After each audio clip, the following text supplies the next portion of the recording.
नमस्कार। आज के इस विशेष एक्सप्लेनर में हम एक ऐसी यात्रा पर चलने वाले हैं जो हमारे आसपास की दुनिया को समझने के लिए बेहद जरूरी है।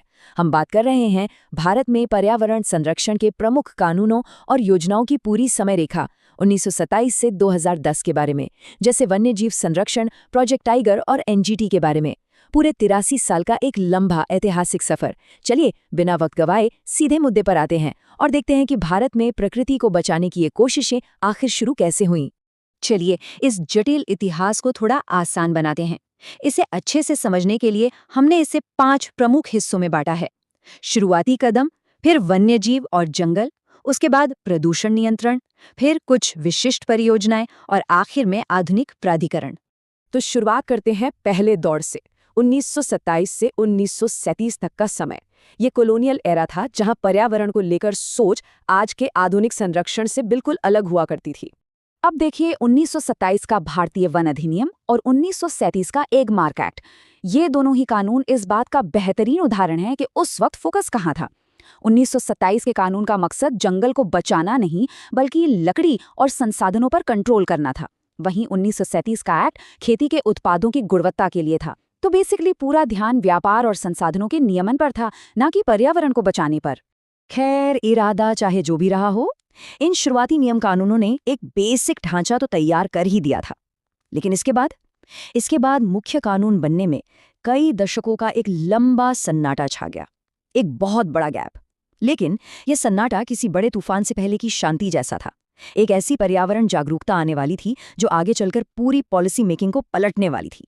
और इस तरह हम पहुंचते हैं 1970s के दशक में, वन्यजीव और वनों का दौर, जो 1972 से 1980 के बीच रहा। ये दौर सच में एक टर्निंग पॉइंट था। दुनिया भर में पर्यावरण को लेकर जो चर्चा शुरू हो रही थी, उसका असर अब भारत में भी साफ दिखने लगा था। ये 3 साल हमारे प्राकृतिक इतिहास के सबसे बड़े माइलस्टोन हैं। 1972 में वन्यजीव संरक्षण अधिनियम आया, जिसने शिकार पर रोक लगाई और जानवरों को बचाने की शुरुआत की। फिर 1973 में प्रोजेक्ट टाइगर और 1980 में जंगल कटने से रोकने के लिए वन संरक्षण अधिनियम। यहाँ जो चीज़ सबसे ज्यादा ध्यान खींचती है वो है 1973 का प्रोजेक्ट टाइगर। ये सिर्फ पेपर पर लिखा कोई नियम नहीं था, एक बिल्कुल डेडिकेटेड, लेजर फोकस्ड मिशन था जिसका एक ही मकसद था, भारत के बाघों की आबादी को बचाना। किसी एक विशिष्ट प्रजाति को बचाने के लिए युद्ध स्तर पर काम करना अपने आप में एक बहुत बड़ी छलांग थी। चलिए अब वक्त को थोड़ा और आगे बढ़ाते हैं और चलते हैं 1980 के दशक की तरफ। हमारा तीसरा फेज, प्रदूषण और व्यापक संरक्षण। ये वो वक्त था जब देश तेजी से औद्योगिकरण की तरफ बढ़ रहा था। तो जाहिर है अब सिर्फ जंगल और बाघों से काम नहीं चलने वाला था, प्रदूषण भी एक बहुत बड़ी चिंता बन चुका था। प्राथमिकताएं कैसे बदल रही थीं, वो इन सालों में साफ झलकता है।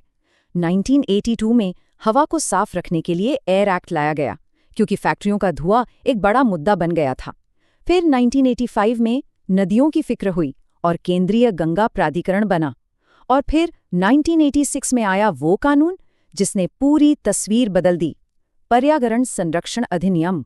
ध्यान देने वाली बात यहाँ ये है कि 1986 का ये एक्ट एक अम्ब्रेला लेजिस्लेशन, यानी एक बड़ा छाता बन गया, एक ऐसा फ्रेमवर्क जिसके नीचे आगे चलकर पर्यावरण की बाकी सारी योजनाएं और नियम आने वाले थे।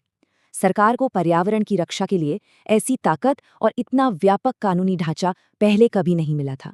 अब आते हैं 1990 के दशक पर, हमारा चौथा फेज, जो चला 1992 से 1995 तक। ये फेज इसलिए अलग था क्योंकि अब केवल थ्योरीज नहीं बल्कि जमीन पर विशिष्ट और लक्षित कार्य योजनाएं बन रही थीं। बहुत ही बारीक प्लानिंग।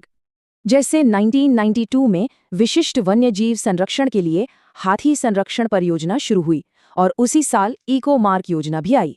फिर पर्यावरण से जुड़े केस के लिए अलग नियम बनाने के मकसद से 1995 में राष्ट्रीय पर्यावरण ट्रिब्यूनल अधिनियम लाया गया। अब जरा इस कॉन्ट्रास्ट को देखिए।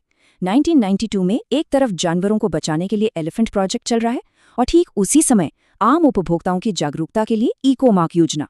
ये दिखाता है कि रणनीति अब कितनी मल्टी डायमेंशनल हो चुकी थी। जंगल में वन्यजीव भी बचाने हैं और मार्केट में उपभोक्ता व्यवहार को भी बदलना है। चलिए अब पहुंचते हैं हमारे 5वें और अंतिम ऐतिहासिक दौर पर, आधुनिक प्राधिकरण, यानी 2002 से 2010 का समय। 21वीं सदी में आते आते ये बात समझ आ गई थी कि सिर्फ कानून बनाना काफी नहीं है, उन कानूनों को लागू करने के लिए मजबूत संस्थाओं की जरूरत है। ये प्रोग्रेस काफी दिलचस्प है।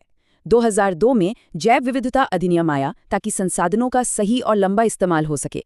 2009 में नदियों के मैनेजमेंट को एक सॉलिड स्ट्रक्चर देने के लिए राष्ट्रीय गंगा बेसिन प्राधिकरण बना। और फिर 2010 में आई वो संस्था जिसका नाम आज हम सभी सुनते हैं, नेशनल ग्रीन ट्रिब्यूनल यानी एनजीटी। 2010 में बना ये एनजीटी असल में संस्थागत परिपक्वता का पीक है। सोचे, एक ऐसी फास्ट ट्रैक कोर्ट, एक न्यायिक निकाय जिसका इकलौता काम सिर्फ और सिर्फ पर्यावरण से जुड़े विवादों को सुलझाना है। ये इस बात का सबूत था कि अब देश में पर्यावरण संरक्षण को सिर्फ कागजी नियम नहीं बल्कि एक प्रॉपर जुडिशियल बैकिंग मिल चुकी थी। तो इस पूरे 83 साल के सफर को अगर हम एक साथ देखें तो भारत में पर्यावरण संरक्षण के प्रमुख कानूनों और योजनाओं की पूरी समय रेखा 1927-2010 जैसे वन्यजीव संरक्षण, प्रोजेक्ट टाइगर और एनजीटी, ये सब एक दूसरे से जुड़े हुए हैं। वन्य जीवों के लिए प्रोजेक्ट टाइगर और हाथी परियोजना, नदियों के लिए गंगा प्राधिकरण और कानूनी ढांचे के लिए पर्यावरण संरक्षण अधिनियम और अंततः एनजीटी। सब कुछ एक के बाद एक जरूरत के हिसाब से विकसित हुआ। 1927 के उस साधारण से वन अधिनियम से लेकर 2010 के शक्तिशाली एनजीटी तक एक बहुत लंबा सफर तय हुआ है। लेकिन ये पूरी चर्चा एक बहुत बड़े सवाल पर जाकर रुकती है। क्या हमारी ये ऐतिहासिक और कानूनी नींव इतनी मजबूत है कि हम आज के इस भयंकर क्लाइमेट क्राइसिस और आधुनिक चुनौतियों का सामना कर सकें? ये एक ऐसा सवाल है जिस पर हम सबको बहुत गहराई से सोचने की जरूरत है। आज के इस एक्सप्लेनर में साथ जुड़ने के लिए बहुत बहुत धन्यवाद।